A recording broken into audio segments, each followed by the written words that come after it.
welcome back to another Your Bold Voice with another fascinating, bold female guest of mine. We are in season 4. This is episode 3. Oh my gosh, it's episode 3. This is really going a little too fast for me. I just want to say, Your Bold Voice, we just highlight the fascinating females that are really embracing their bold, leaving behind the apologies, the imposter syndrome phenomenon, and really stepping on out there. And I can add now to this introduction, I have had a few handsome, smart men on this show as well. Yeah, I know. It's exciting. So before we jump in, I want to say for all of you that are logging in and jumping in and joining us today, make sure you give a high five or a hello. Otherwise, myself and Darlene do not know that you are there. If you comment and we don't say anything, we are not ignoring you. We're going to focus on the show, and I personally want to focus on my guests. So that is why I will go through though near the end if there's any questions or anything that Darlene, my guest, or myself can answer. Just want to touch base with a few with everyone as we're logging in. I just want to share with a few of you, we are working hard to get out of this Michigan winter. As Darlene knows, she gets little text messages from me living in California. I like to send her my snow pictures, and she sends me her 70 degrees sunny sunset pictures. But my husband and I are currently working hard on getting out of here for 5 weeks. Unfortunately, we've got some curveballs going on with my husband's health. So I'm not quite sure we're going to make it out of here on Saturday, but at least so far, everything is progressing well. I am your business and speaking coach. If you are a coach, consultant, service provider, sales professional, leader in an organization, and you are struggling on holding back on your voice and not speaking up on your terms, I'd love to have a dialogue with you. So please go on the back end of LinkedIn and send me a message, and we'll go from there. But let's move on. I have Darlene, who has not only been a colleague, but has also become a friend. And her and I run in the circle of our coach. I met her through my coach, which is also Darlene's coach, Alexia Vernon. And Lex has been on the show. So anyways, let's jump on in.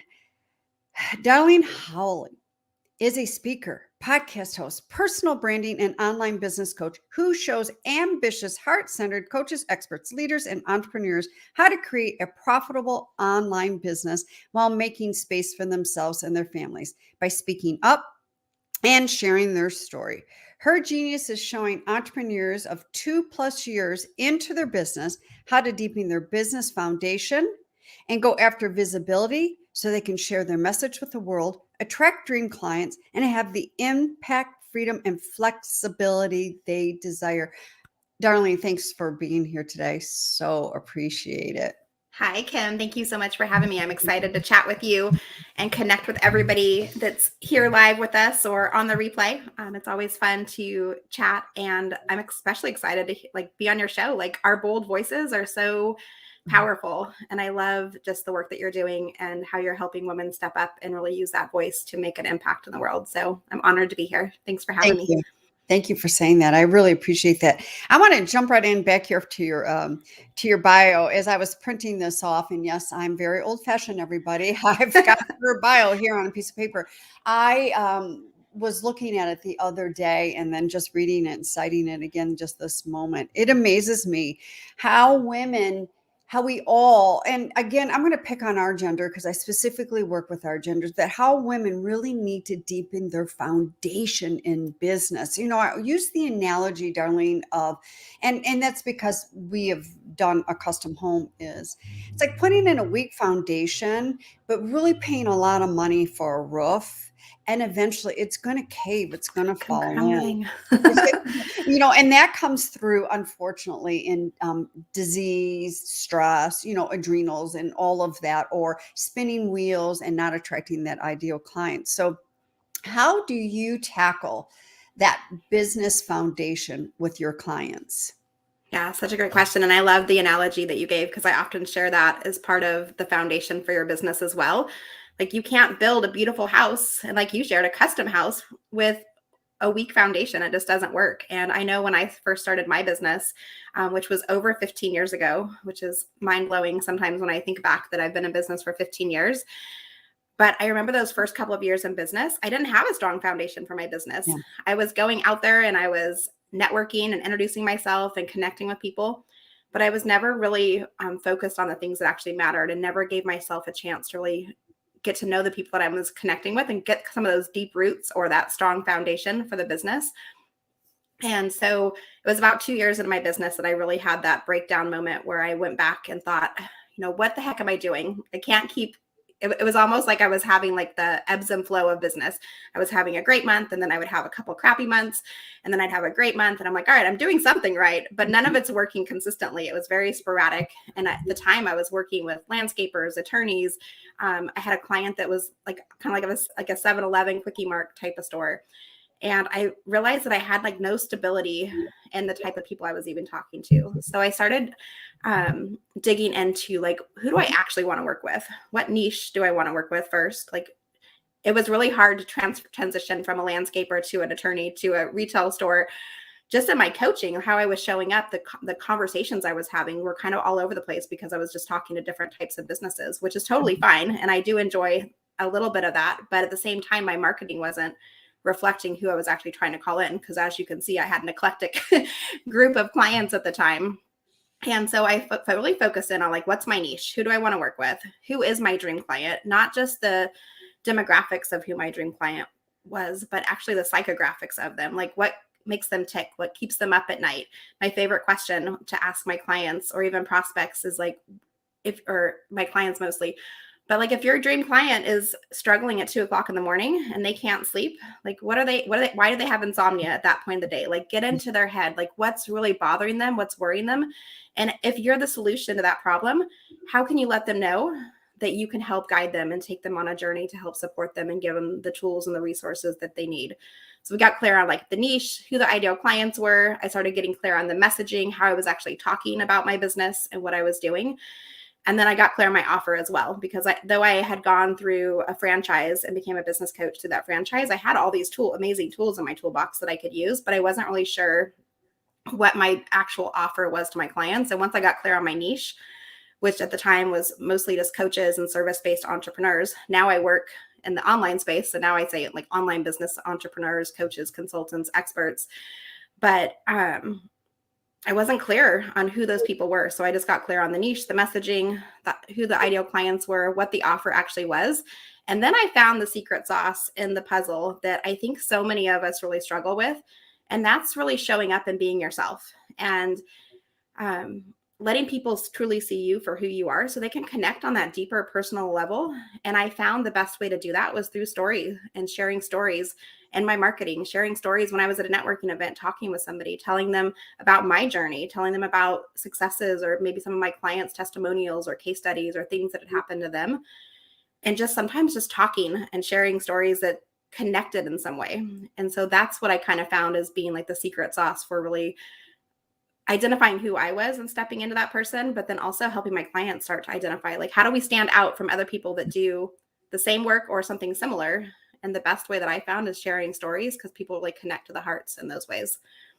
Yeah, that's a big one, is that heart space where we are sharing stories, which is that's a lot, some of the lane that I travel down with clients is really pulling those stories out when they are speaking or when they are posting or, wherever their voices are at. And there's Darlene, and I know you've heard this, but there's an old way of speaking, and there's also a new, bold, feminine way of speaking as well. And that new feminine way of speaking is pulling your stories in. Yeah. Like, for an example, like when you're in interviews like this, or if you are going up on a stage and doing some sort of a presentation, or if you're walking into any room, there needs to be pieces of our story, which takes us from expert to thought leader to human being. And that's where the connection begins. So I want to go back. You just said Oh my gosh, so many golden nuggets here.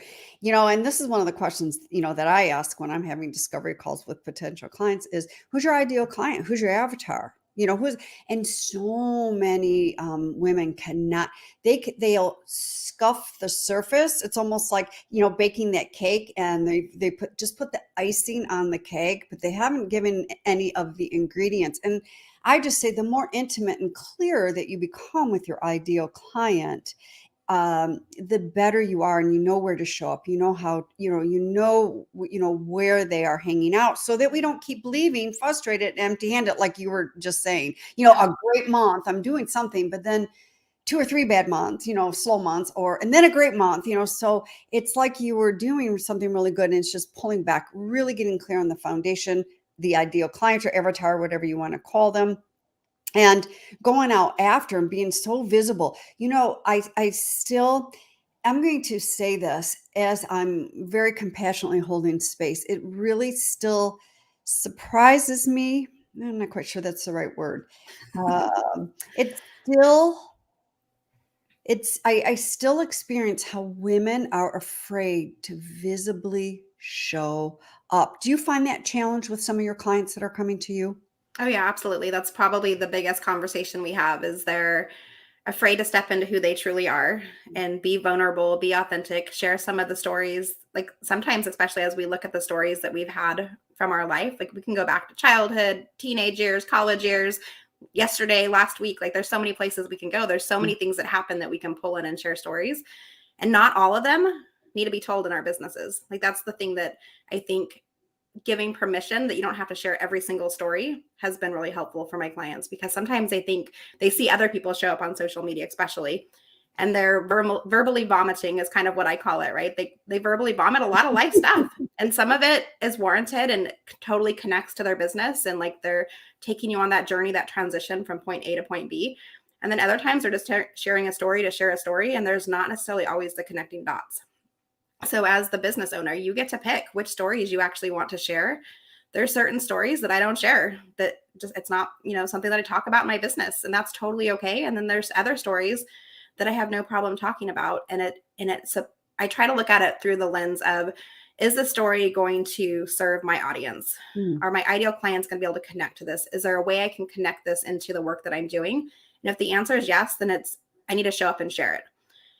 And if the answer is no, or maybe it's not even no, maybe it's just not right now, I have what I call a story bank. So anytime something happens, or I think of something that, from my past careers or from my childhood, different things that I think might be able to connect, I write it down in my story bank. And then when I'm creating content or doing different things, I can go back and reflect. I'm like, oh, this story actually would be perfect to share with this.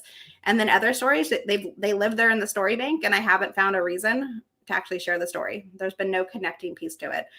Brene Brown has a beautiful quote that I love to quote when I'm talking about storytelling, and that's to share from the scar, not from the wound. Yeah. And that's really important. Like sometimes we are sitting in stuff, and we need to be able to just sit there and feel all the feels and play in the muck of it all. And there's going to be other times where we might be in that muck and we might raise our hand and say, I have to tell you what's going on. Like I have this health thing's going on, or the situation's happened, and we're okay sharing it because we want to bring our audience on that journey with us. And then sometimes it's just not appropriate. One of the stories that I talk about now about my connecting pieces to starting my business was I lost my mom tragically in a car accident. It's been 20 years now. It was July 4th, 2021. And early in my business, I couldn't share that story. I couldn't pull the pieces together. And it's still hard today. Like every time I start to tell that story, like I feel like this little sensation in my belly. And sometimes I can share just as much as I just shared. And I'm like, okay, that's good. Like I can share, like, I remember working retail management. I was a single mom at the time. I was working 60 plus hours a week. I was exhausted, overwhelmed, tired, didn't know what the heck I was going to do. And I was too scared to do anything. And then after I lost my mom, I had this like realization that life is super short. And my mom died at 49 years old. Like she had so much life left to live. And it made me think, like, do I want to stay in this situation? Do I want to stay in this place where I don't feel like I'm showing up to all my potential? I don't feel like I'm a great mom because I'm at work so much. And then when I'm at home with my sons and I'm supposed to be having quality time, I'm worried about my store because I worked in retail management and I had a high demand job, and they made me feel like they couldn't function without me. Though the truth is that they're still open today and I don't work there. So I always laugh back. I'm like, when you're in that moment though, you think you're so needed in that situation. And when I finally stepped back and I decided I wanted to do something different, it was during that time that I realized, I was like, oh, I have control over my destiny. I have control over my life, and I get to make those choices. And I chose to start my own business, which most of the people in my family thought I was insane because nobody starts their own business in my family. That just wasn't something that they did. They hobbied maybe, but never like took that full leap. And so like figuring out like what stories do you want to share as part of like your origin story, the pieces that helped you start your business, got you to where you are, I think is super powerful. And when you can share it in a way that feels good and authentic, that's amazing. And sometimes I just can't share that story. My body physically closes down and I know like I need to listen to what my body's telling me. And there's too much wound in that moment, even 20 years later, right? Yes. Yeah. So what did you call, you called it the story bank? Is that what Yeah. Now, okay, I'm going to borrow those words with clients. I'm going to give you 5,000% credit, of course. Perfect. I love it, Story Bank, because a lot of the stuff that I do is I'll sit here in the morning and I'll reflect personally and go, oh, wait a minute. I grew up doing this with dancing and and now many years later, what it has taught me. And yes, we all need to have those stories in a bank so that when we are getting ready to do any form of presenting or leading me, whatever the case may be, that we can go to the bank and pull that out. And I understand, I'm with you. And a lot of people on here do know that I lost my father. We just had the 1 year anniversary, and there are so many golden nuggets and lessons that I learned out of that. I'm not ready to share those yet because I'm still too wounded. And the scar is like barely beginning. And I love that to share from the scar and not from the wound. And if we are still in the wound, everybody that's listening, it is okay. It's just not your time to share that yet when you're in that wound. And when we do share from that place of that wound, things come out differently than we ever had anticipated. And it's not a good place to be in. So, yes, share those stories and the story bank. I'm going to borrow that, the story bank. Yeah. It's made it so easy because I'm not somebody who can just sit down and create content. No. Like I have to have an idea typically a couple days before I'm going to sit down and write. Like I usually plan out my content like a month's worth. And one setting, I'll sit down, I'll kind of come up with ideas. And then I give myself a couple of days, sometimes a couple of weeks. And I know what topics are coming up. But then I can connect them back to my story bank. I can start bullet pointing next to the topics and like put the ideas next to it. And then when I sit down and I'm, writing a speech for something I'm going to be doing, or if I'm going to share a story in a blog post or on a video that I'm going to create, then I have a chance to go back and I can pull it all together from there. But if I sit down at a blank screen, nothing happens. Yeah, I know. I'm the same way. And I think a lot of us are that same way too with that blank screen. With that all being said, with the content creation is, I believe we all need to find our space around that and how that all works. As I am still going that, learning, changing up different things as well. So I want to go back to the very beginning here for a minute, Darlene. So did you find any shift in your avatar, your ideal client, your business foundation when we went COVID-19 crazy into quarantine? Such a good question. There was a slight pivot, but I don't think there was a big change in the actual ideal client or the niche that I was serving. Most of the people that I serve had service-based businesses, and some of them were trying to bring them online because a lot of service-based businesses still were brick and mortar. They had their shingle hung. They were working from an office space. I work with like CPAs, graphic designers, attorneys, different people like that. And so a lot of them were trying to pivot into the online space. So I did find a lot of people who came in who were saying like, all right, I have this great successful business. They just closed my doors. I can't actually run the business now. What do I do? How do I go out there and be visible? Most of the people that I saw too, like they were networking on the ground, which is how I grew my business. The first 7 years of my business, I was 100% networking. And for me, that switch was I moved from Las Vegas, Nevada to Southern California. And I had a 6-month-old at the time. And I was like, okay, so I built this whole entire business on the ground. And we moved and I had a 6-month-old. I was like, how am I supposed to go network again? How am I supposed to get out of the house? I knew nobody here. I'm like, I don't trust anybody with my kids, right? Like I had a support system at home in Vegas, which is where I was born and raised. And so at that point for me was when I pivoted, and I was like, all right, I see some coaches that are actually working in the online space. Let me learn more about it. So I think when the pandemic hit, I was positioned perfectly for the COVID pandemic hit of other people and how they supported or how they were showing up and connecting and what they were doing.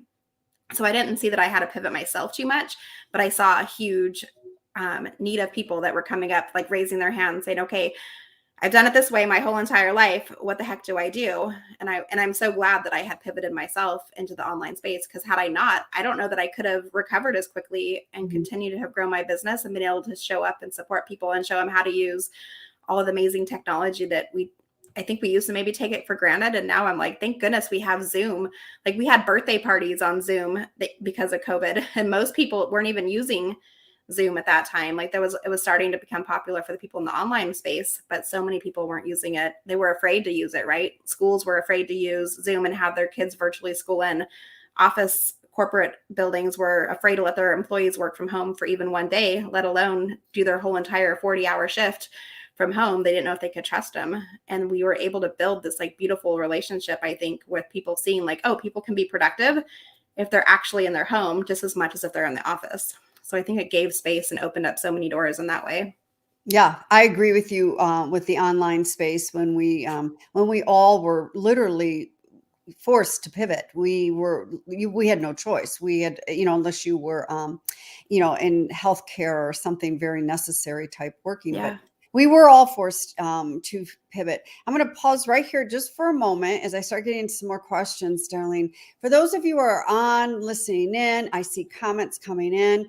Why don't all of you put in your comment one thing that you are challenged with as far as pivoting, going online, hybriding online and in person? I love a little bit of a hybrid Yeah. because it gives you the variety of both that Darlene down the road here can address. So let's swing back around here. So what are the key components of a profitable online business, Darlene, to you as an online business coach that allows us to attract our dream clients?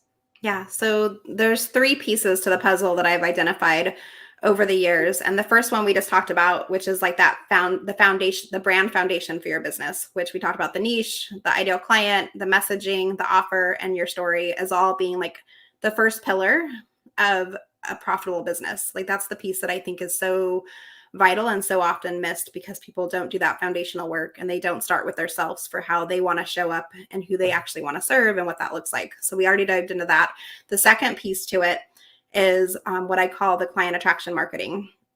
And that's your visibility plan. How do you want to attract clients into your business? I know the work that you do is so needed, having people share their stories, speaking up and getting on stages, whether it's a virtual stage nowadays or if it's in person, which I'm excited to speak in person tomorrow for the first time in quite a while.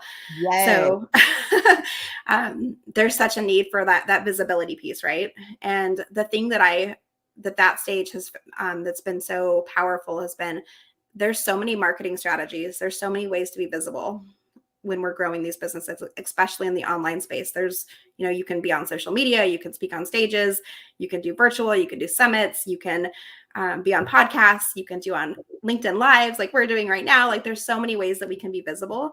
But the one thing that I see so many people struggle with is finding the right visibility strategies that work specifically for them. Yeah. And I know that you can preach this one with me, Kim, but it's so hard to watch people and clients when they come in to me. They've tried so many different marketing strategies, and they always tell me, I've done all these different things and I'm still not creating consistent income in my business.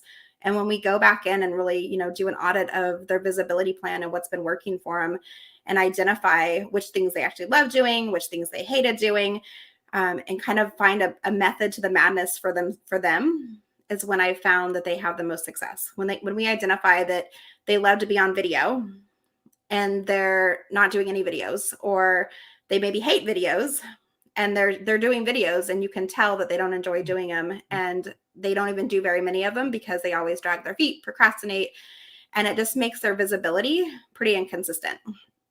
And the one thing that I have found is that you have to pick a couple visibility strategies that really work for you, that light you up and excite you to get out of bed in the morning, and do them consistently for anywhere from 90 days to 6 months to get an idea of, is this visibility strategy for me? Is this going to work? And is it going to connect in the way that I want to with my audience? Am I going to actually show up and do it? And when you come at it from that angle and you're doing things that you actually love and you want to be doing, it pulls people in. It's almost like that magnet piece where you're attracting those dream clients because they're really truly connecting to you. They're hearing your story. They're seeing you show up. They're seeing that you're consistently showing up on top of it. You're not the one hit wonder, right? Where you're Milli Vanilli and you have that one song and then no one hears from you again. My cat's going to come say hello, apparently. Oh, I love when animals come to work with us. So you have to pick the visibility strategies that are going to work for you. And I used to tell my clients before the pandemic, I would say you need a 10 by 10 marketing strategy. And to me, that meant 10 different marketing strategies that were effective and working for you. And you weren't putting all your eggs in one basket. Mm-hmm. And then the other part of the 10 is 10 hours per week marketing your business to get the visibility. So people see you, they keep you top of mind. So when they're ready, they can raise their hand and be like, all right, I know who you are. I've watched you for a while. I've connected. I'm ready to purchase. So I'm going to call you. And I've kind of pulled that back through the pandemic. And I now call it a 5 by 5 because I've realized our bandwidth is just not quite there as much as it used to be. And especially in the online space, if you can pick 3 to 5, even really strong visibility strategies, that's what is going to help you get seen. You're going to show up consistently. There are things that you like doing, so you're actually going to do them. And so those other items that you were doing that you didn't enjoy, you can take them off your list and put them on the shelf and maybe try them again some other day, but you don't have to focus on those now. And that's part of and then the nurturing piece that comes with visibility.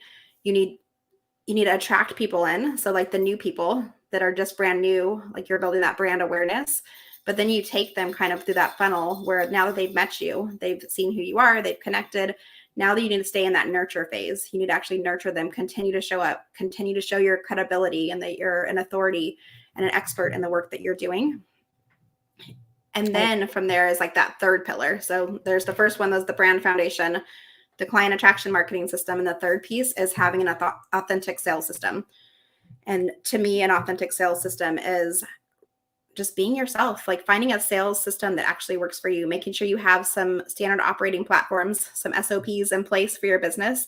So when somebody comes in your pipeline and they're going from prospect, you're taking them on that journey, that customer journey to actually be a paying client, like making sure you have systems in place, making sure you know how to get on calls and have what I call like a clarity call. If somebody's brand new to me and they want to hop on the phone with me and see what it would look like to work together, like we're going to interview each other. I'm going to interview them to see if they're a good fit to work with me. They're going to interview me to see if I'm the right coach for them. I'm going to ask them a lot of questions. We're going to dig deep into what's coming up for them. And then we can make a decision together to see how we can move forward. And if we are going to move forward, sometimes I get on those calls and people are not a good fit for the work that I do. And I refer them to somebody else who's going to be a better fit for them. I'm not just going to leave them high and dry, right? We want to make sure we're referring people over and making those relationships. But those 3 pieces I found are a huge piece of what can make you profitable when you're consistent with your foundation, your visibility and marketing, and then you have a strong sales process in place and a system to use to actually continue to grow in that way. Yep. I just put a post out last week around selling. It was last week. Today's only Tuesday. So it was last week around selling. And a lot of women struggle with that nasty 4-letter word, SELL or SALE, and it's not running out. I said this, Darlene, it's not about running out and joining the next Salesforce type organization, because a lot of those organizations, in my opinion, are very outdated, very fear-based driven sales. So if you are a coach, consultant, service provider, where you are having, a sales professional, where you are having those engaging, as Darlene calls them, clarity calls, I call them discovery calls, those leading to sales calls, so to speak, is make sure that you're creating something that works for you. Don't get in the headspace of I've got to do A, B, and C in order to receive the money. It's creating. I love that. How it's creating that flow. Do the interview, asking questions, and really discovering what that person on the other end of that, if they are a right fit, if they are Yeah. an ideal client, and if not, if you've got resources up your sleeves, then maybe an introduction or referral needs to be had at that point. Yeah. I love that. That just makes us, that's how we build relationships, by the way, Yeah. long lasting relationships. Timing may not be right when you're having that conversation with a potential client. It may not be right. It might not be the season for them to be coming on with you. And then that's why you can refer over to other people. Yeah. One of my mentors taught me that selling is helping. Kendrick Shope shares that in her work that she does. And I was like, when I heard that, I was like, that makes so much sense to me, right? Selling is helping. We're just showing up. We're being of service. We're connecting. We're human beings. Like, we're building a relationship. We're not robots. We're not doing anything out of, like, we're just showing up and giving from our heart. Most of us do the work that we do because we're super passionate and excited to support other people and help them, whether it's with their speaking careers or with their online businesses or whatever we do. Yeah. We're doing it because we have a passion and we have like a huge heart to show up and help other people. So why would we look at it from some place where it has to be this like icky, gross thing? I think I know where we get it from. Like, I always think back to those poor car salesmen. I know. I always pick on them. Car salesmen. Those used car salesmen, though, but that approach doesn't work, right? Like, it's all about building a relationship and, finding out like what's coming up for them. Ask a bunch of questions. When you can identify what they actually need, and you're that solution, remember, like, you're the solution to what their problem is, then you're going to be able to support them and you're going to be able to show them what that looks like. Where I think so often, like the used car salesman type of tactics happen. Like, you go in trying to buy a minivan and you leave with a sports car, and all of a sudden you're like, well, where are my kids going to sit? Like, you're like, I love this new car, but this isn't what I came in for. This isn't what I needed. And so when we can show up and just be helpful and ask questions and give guidance and give some direction and support them in that way, like, it takes away that pressure that the sales piece has to it. Like, I don't look at those clarity calls that I have with clients, like, technically, yeah, it's a sales call. I don't look at it as a sales call at all. I'm just hopping on the phone, or it's technically I'm hopping on Zoom with someone, and we're going to get to know each other. We're going to see what comes up. And if there's a connection and that we can work together, great. Yes. If not, that's great too. Like, I'm going to wish the best to you still. I'm not going to, it's not a bad thing if someone decides not to work with you. They either don't know enough information yet because you haven't asked enough questions. You haven't really identified what their struggle truly is and what their desire is. On top of that, you haven't connected those dots for them as you being the solution for that problem. And that just means that maybe somebody else is going to be able to help them better. Or sometimes they're going to continue to follow you, and eventually you're going to have more conversations with them. And when they're ready, sometimes clients I'll meet on a sales call and they'll have just found me and they'll sign within like 2 days. They're like, all right, I want to work with you. Like, you're the person. Sometimes they'll follow me for 6 years. I was just working with a client last year, and when we had our very first call, I was like, well, how did you find me? Who referred you over? And he's like, I don't even remember how I found you, but I've been on your newsletter list for 6 years. And when I went back and looked, he had been on my newsletter for 6 years. And I didn't even know his name at that point until obviously when we were on the call, then I knew it then. But it surprised me that, some people, it takes 6 years in that journey. And if I would have gave up, if I would have stopped emailing my newsletter list, if I would have stopped being visible, if I would have stopped doing any of those pieces to help him on that customer client journey, he would have went to somebody else when he was ready to hire a business coach. But because I stayed consistent and because I continued to show up and I just showed up and added value, and when he was ready, he was like, all right, I'm ready. You're my person. Let's do it.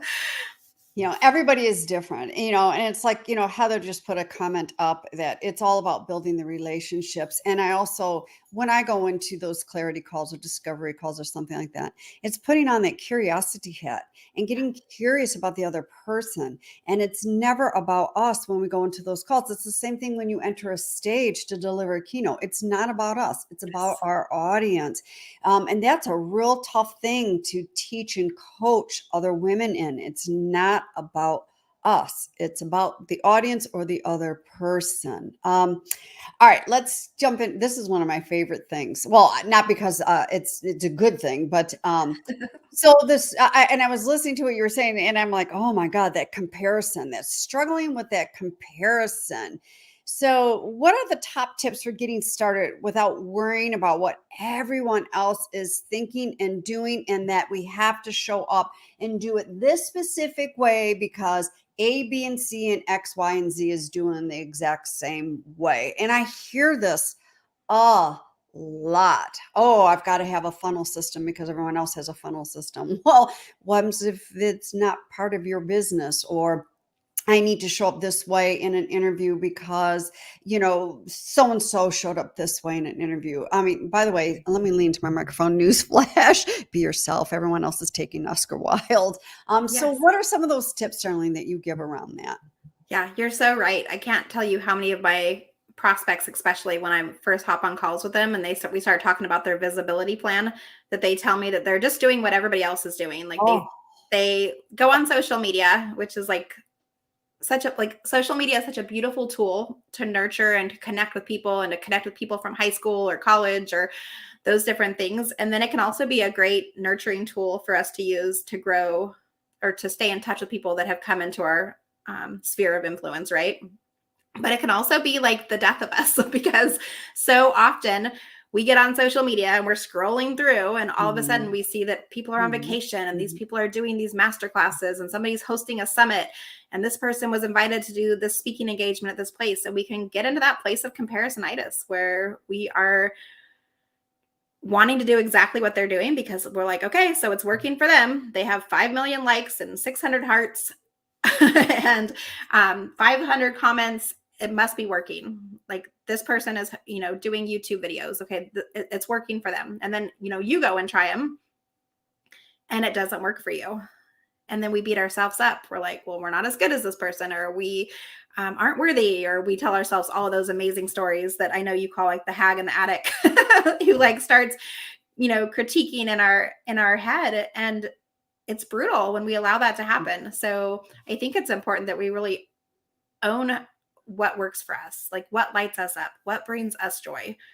Those are the things that we need to do. And when we can identify those pieces of that second pillar, like the client attraction marketing piece, where we find the visibility strategies that light us up, we're not going to pay such close attention anymore to what everybody else is doing, because we're going to be doing things that are lighting us up, which in turn are going to start to pull the right people into us. We're going to start growing our business. We're going to start making money.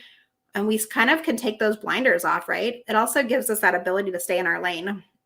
And we don't have to, like, I go on social media to see what family and friends and prospects and clients and like people that I know are doing.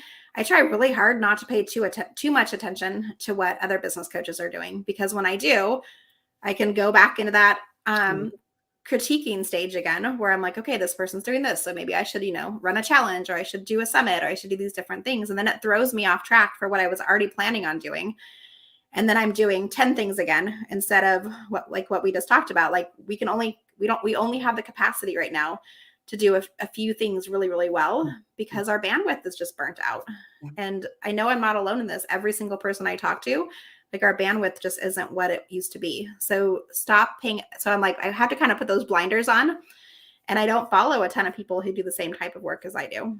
I might check on them occasionally to make sure I'm staying current with like the market trends and different things like that, but I don't follow them and focus on what they're doing. And I don't know if you've done this, Kim. I'll totally admit it. Like there's been times where I followed somebody so much that I was like, wait a minute, I think I just said something that they said. And all of a sudden I'm working so hard to be myself and be unique and authentic and vulnerable and sharing my stories, and I'm starting to sound like somebody else. So how is that going to serve us if we're trying to stand out online and we all sound vanilla because we're all saying the exact same thing? I'm like, I want to sound like mocha almond fudge. I want to be unique and different. And I want things to be coming from my life lessons, my skill sets, my experiences, my stories, not somebody else's who does something similar to me, who I might think is brilliant and might be onto something great. Yeah. Yeah. But it's not coming through the lens of Darlene at that point. It's coming through the lens of somebody else. And I'm trying to masquerade, like I'm wearing like a mask almost in that stage, because now I'm trying to be like them, not like myself.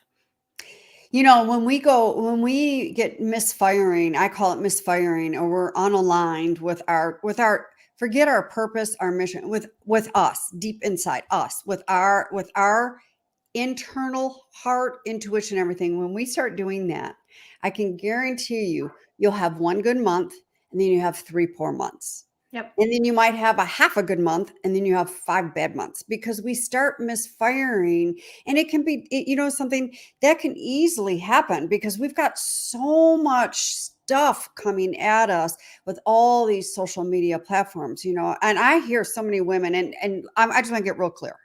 I don't do social media coaching. I do visibility, how to embrace your voice, how to get out there, whether it's social media or on a stage or in a room, or whatever the case may be of what that particular person is.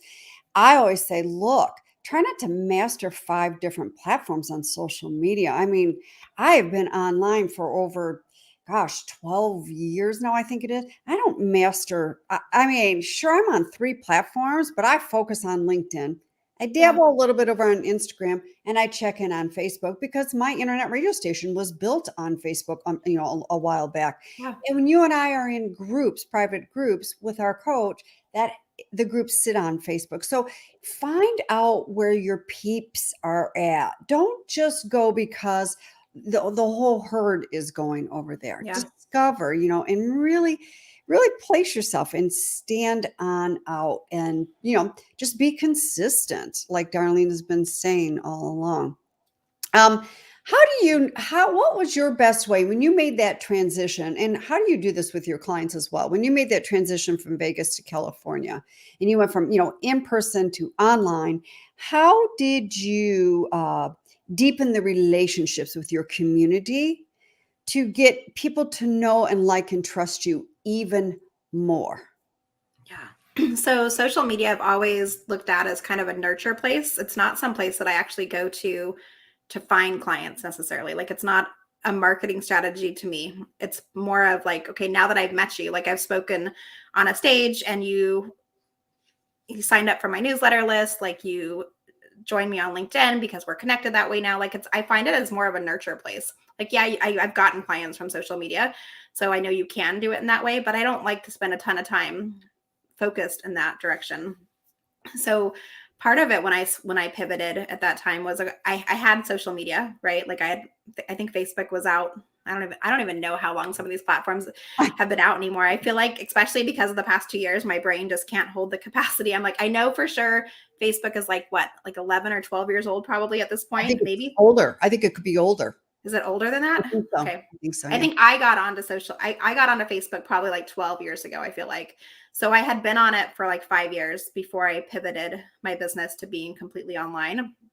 And so at that point, I was just using it for relationship building anyways, right? Like I was posting pictures of what I was having for dinner.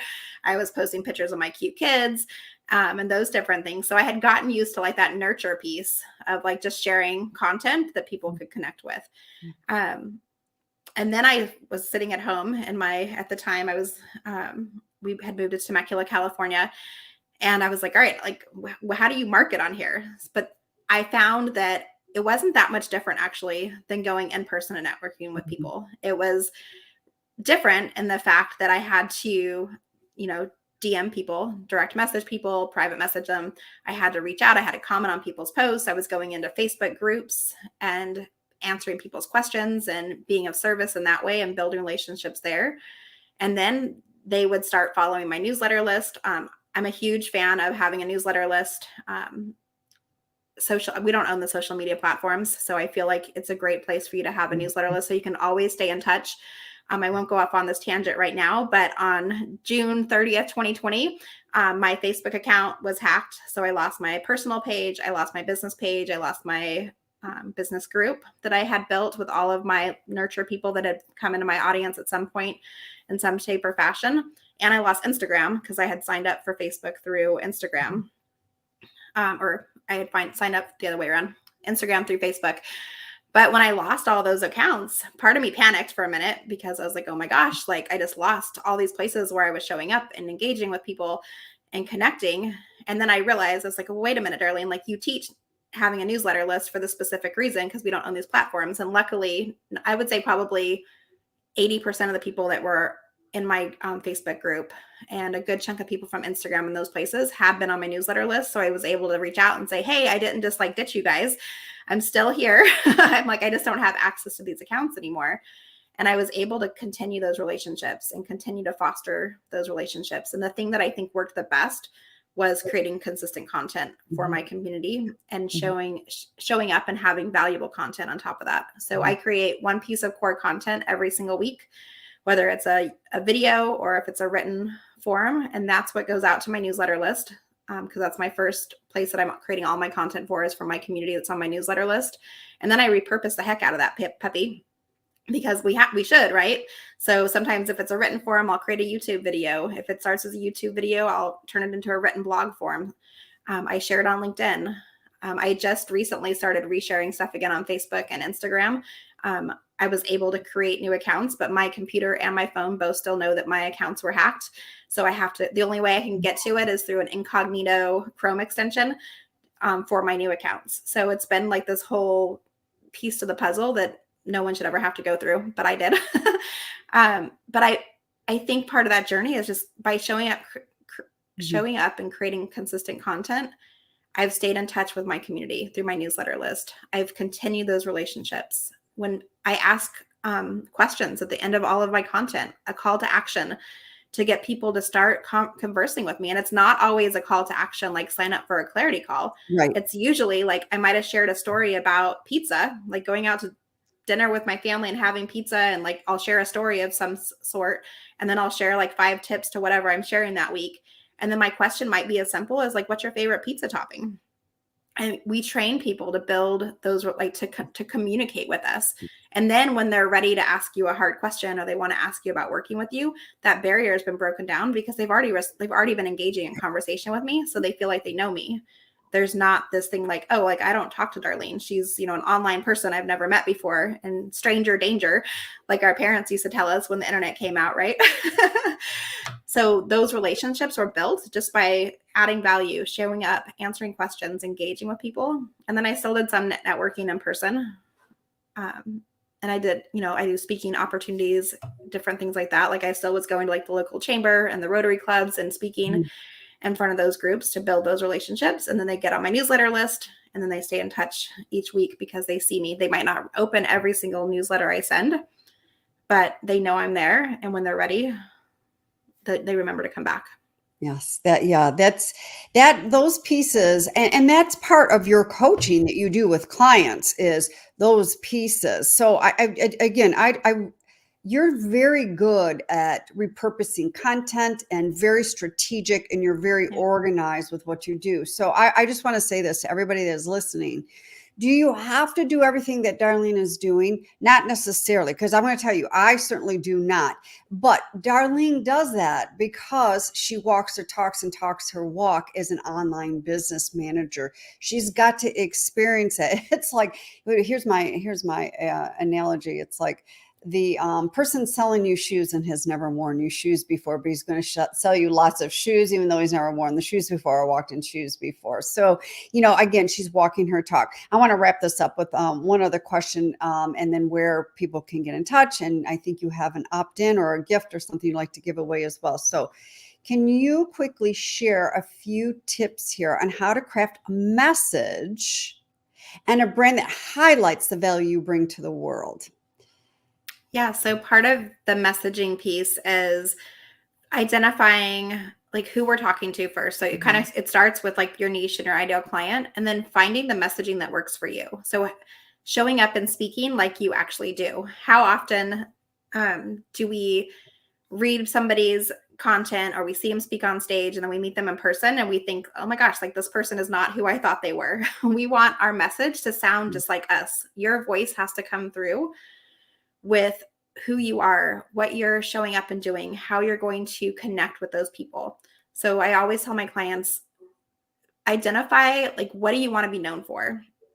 So I have 12 different pieces of core messaging that I talk about. I have like a framework basically that's 12 different pillars that connects me to my clients. This is what I'm known for. These are the things I talk about. This is the work that I do in my one-to-one coaching with my clients.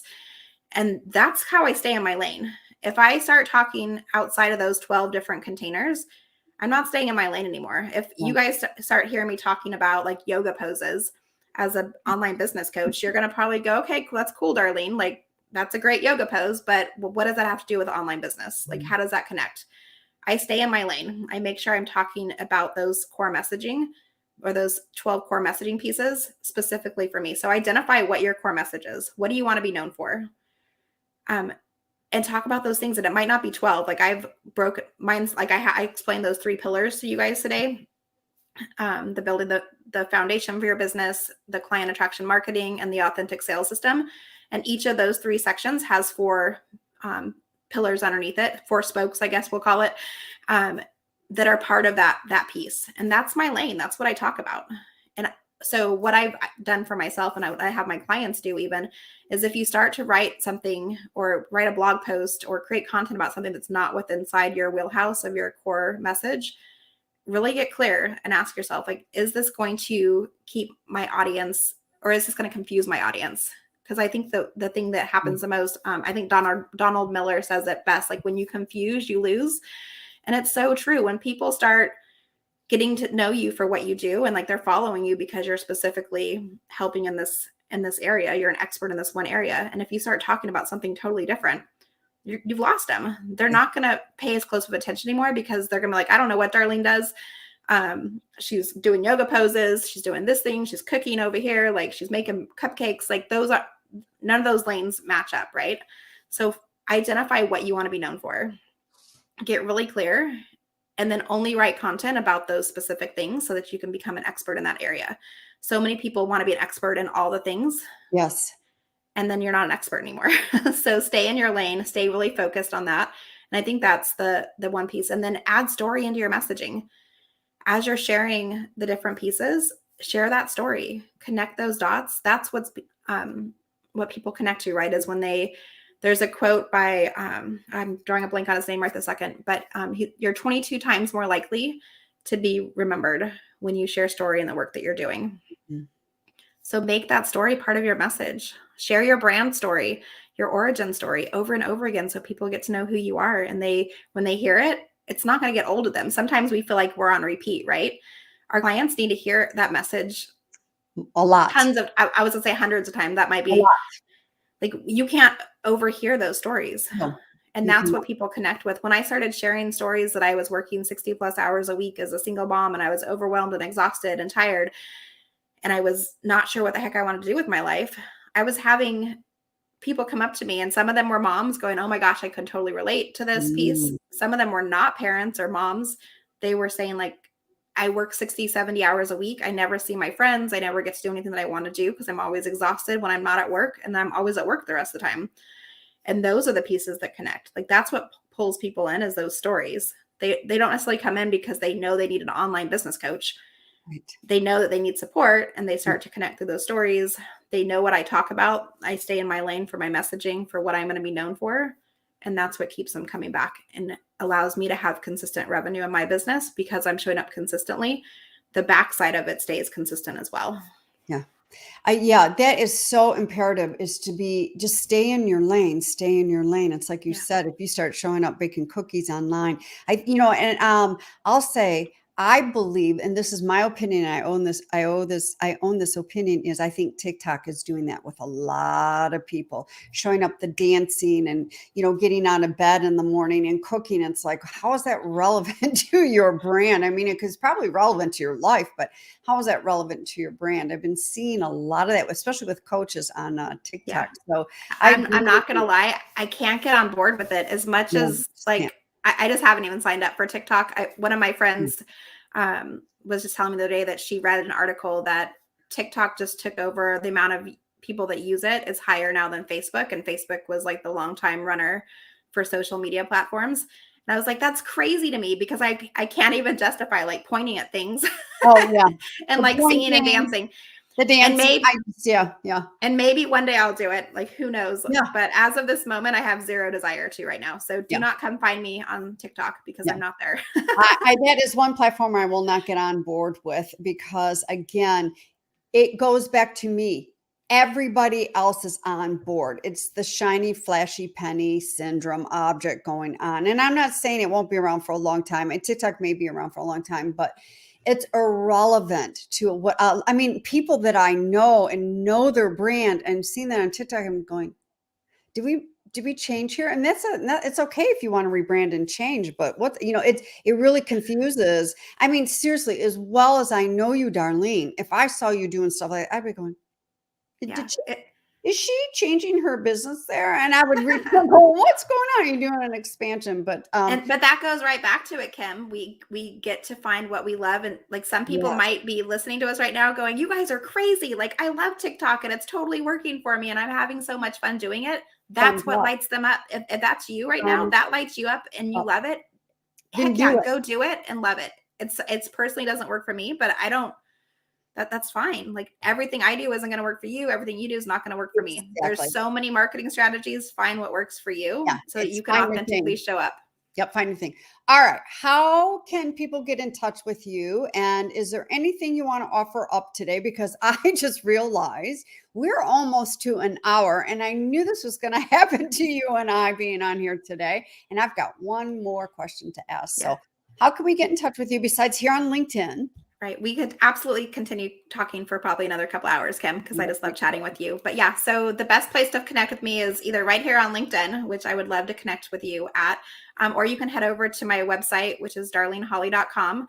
And on my website, on the very home page, some of the framework we talked about today, I have a free gift for you where you can use this for your marketing, your visibility to really grab your client's attention. And the handout is called 6 Steps to Attract and Stand Out. And it's a guide, a digital guide that will give you actionable baby steps based off of some of the framework we talked about today, those 3 pillars. It's broken into six of those segments with some actionable tips that you can implement today to really move your business forward.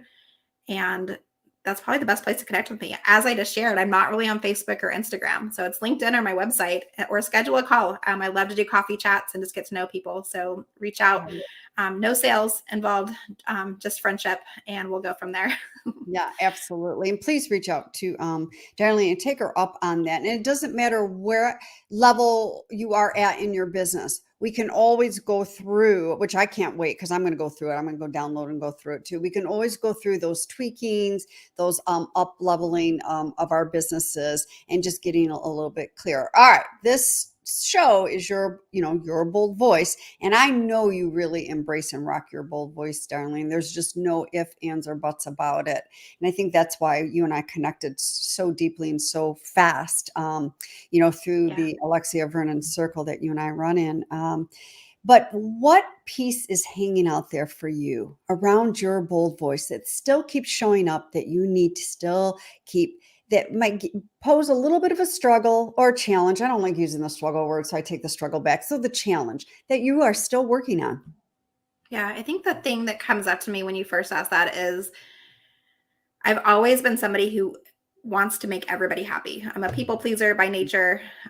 So I think sometimes when I'm sharing my message with the world, I'm sharing stories, speaking up, I still have that little piece of me that wants to make sure that I keep everything peaceful, everybody happy. I don't hurt anybody's feeling. So I think that's probably the biggest struggle still that comes up. I think I do a pretty good job now of telling that little inner hag to go sit over there in the corner. But it's definitely something that I want to word things really carefully because I want to make sure that I say it right. I don't want to get it wrong. And that's also part of me that's really stepping out and practicing more, speaking up, using my voice, being bold and saying what I'm actually feeling and not caring if it pisses a few people off. I think I finally have come to terms where I'm getting better at it, but it's definitely one of those things where I'm always, a work in progress.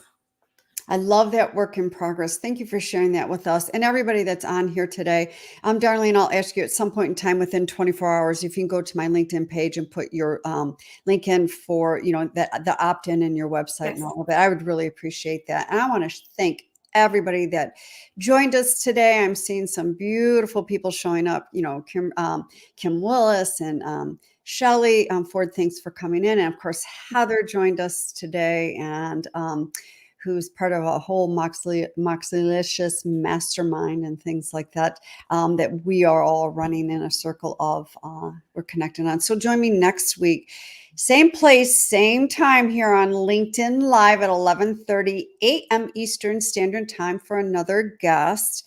And again, any insights, any questions, you can always go and get Darlene in a direct message, or you can come on into my direct message as well. Or you can just post right on my LinkedIn page, and one of us will swing back around and make sure you're answered if you have any questions. So thank you, everybody. Get out there. Make sure you are embracing and utilizing that bold voice. We want to hear you.